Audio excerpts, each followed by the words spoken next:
Srimate Ramanujaya Namaha. Namaskarams to Asthikas.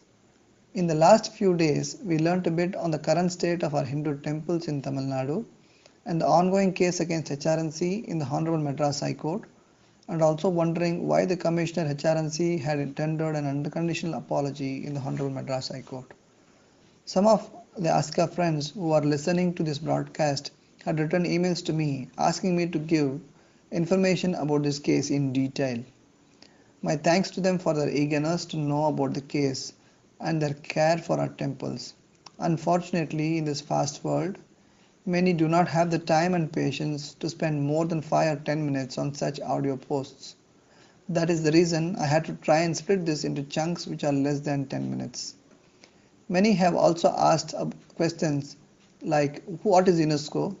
Is it possible for us to have a look at the manual prepared by HR&C department and so on and so forth. Thanks again for the interest shown. The intention of this broadcast is to ensure that we take care of our temples that are present in our locality as per the religious and sampradaya practices of that temple and services done by the people of that religion and sampradaya who live in that locality and thus protect the temple. A single tree cannot make a forest, isn't it?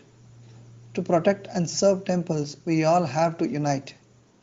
That is why it gave me great satisfaction when many wrote to me saying, "We want to contribute, but we do not know what to do. Can you guide us on what we need to do?" This is what makes Sanatana Dharma unique. To all, please keep listening to the broadcasts. When the time is right, I will let you know what you can do to the temple in your locality. Let's focus on the case now.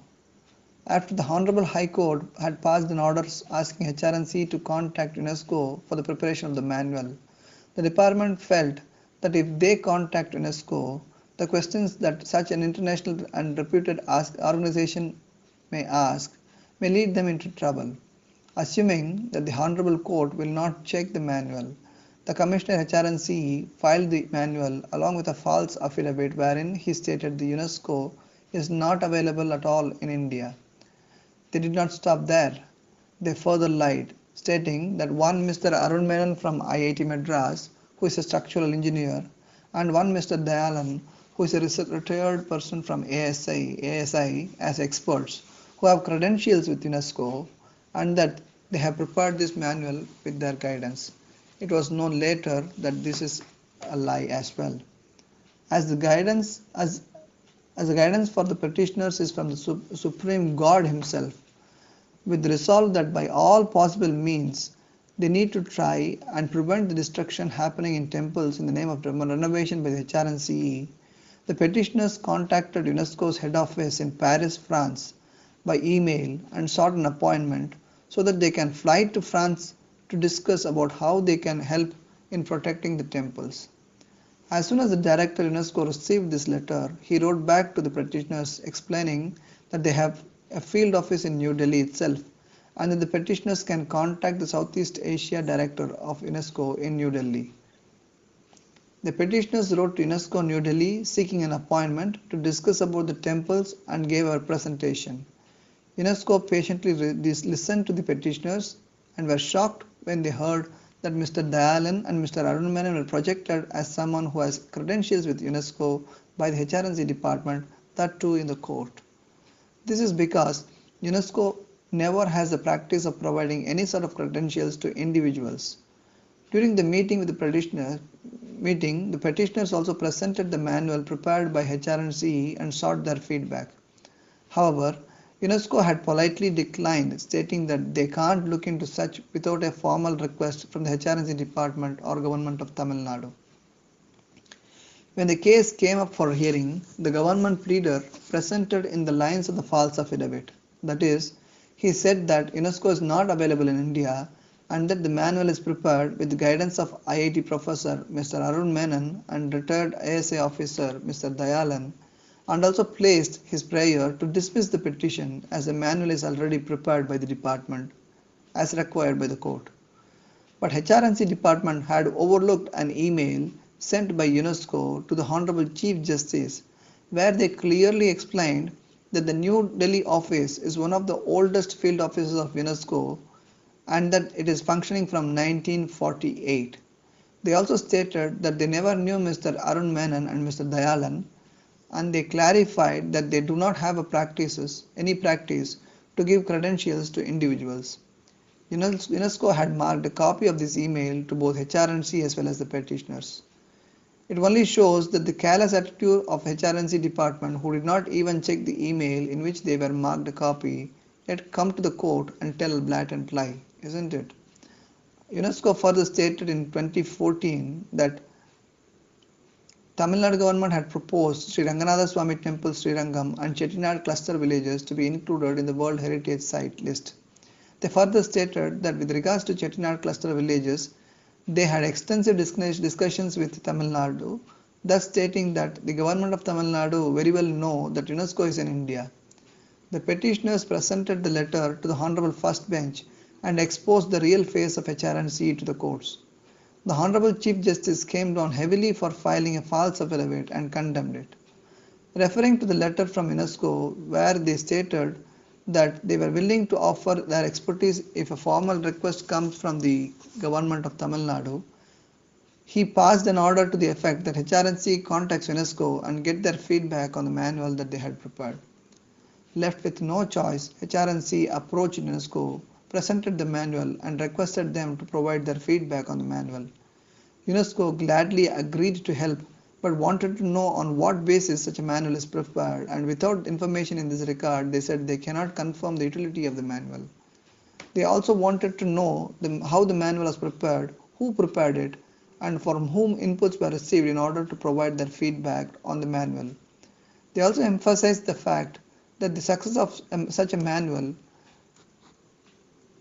lies in the transparent nature in which the manual is prepared, and asked further questions, and I state them below. Why a new manual? What are the core reasons which influence the preparation of this new manual?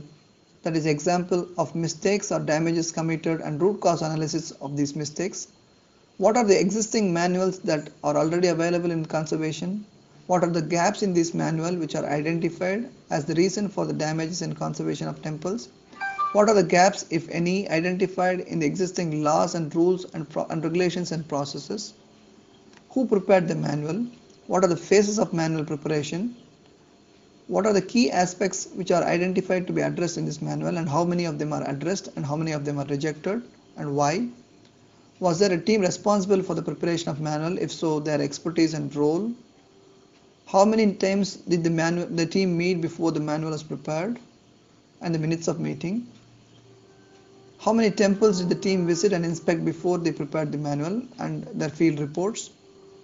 Who are the stakeholders who were consulted in the preparation of manuals? How many of their inputs were taken and how many of them were rejected, and the reasons? Were there any Agama Pandits who were consulted in the conservation?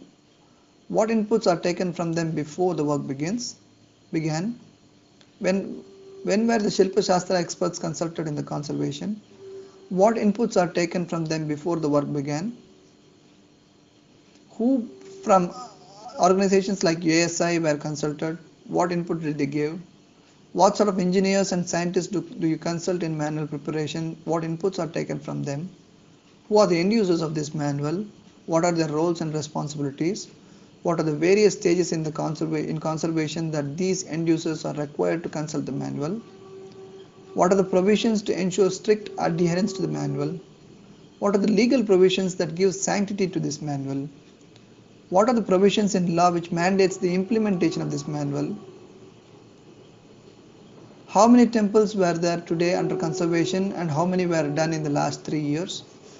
Availability of reports on conservation works done in the temples in the last 3 years, in particular, detailed issue in the structure, root cause analysis, conservation analysis and recommendation, project plan and management plan, cost of conservation, completion reports, damages or mistakes if any, effect of damage, materials used if any as a reference for conservation, existing process that governs conservation projects in temples, like the process of initiation, approval, feasibility study, funding, monitoring, completion, certifying completion, as well as various audits done before, during and after the conservation project. Is there a management plan? Is there a conservation plan? What kind of documentation is done before, during and after conservation? How many conservation experts are there in the department? How many sthapatis and engineers and other skilled workers are available in the department? How does the department augment any shortage of skilled manpower? I know you are all wondering what answers HR&CE gave to these questions, and I will let you know about it tomorrow. I will also try to explain what happened further in the courts, what UNESCO is, why the Commissioner HR&CE tendered an unconditional apology in the Honorable Madras High Court. Please keep sending your feedbacks to ourtemplesourpride@gmail.com. That is OURTEMPLESOURPRIDE@gmail.com. You can also find these recordings in the YouTube channel www.tinyurl.com/ourtemplesourpride.